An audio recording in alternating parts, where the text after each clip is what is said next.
नमोऽस्तु सूर्याय सहस्ररश्मये सहस्रशाखान्वितसम्भवात्मने सहस्रयोगोद्भवभावभागिने सहस्रसङ्ख्यायुगधारिणे नमः। यन्मण्डलम् दीप्तिकरम् विशालम् रत्नप्रभम् तीव्रमनादिरूपम् दारिद्र्यदुःखक्षयकारणम् च पुनातु माम् तत्सवितुर्वरेण्यम्।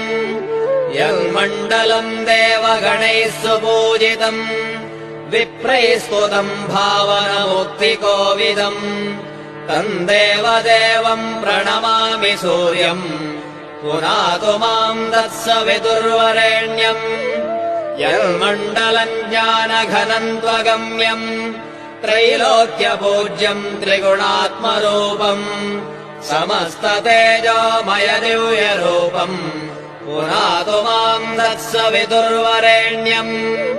यन्मण्डलम् गूढमतिप्रबोधम् धर्मस्य वृद्धिम् कुरुते जनानाम् यत्सर्वपापक्षयकारणम् च पुनातु माम् तत्सवितुर्वरेण्यम्। यन्मण्डलम्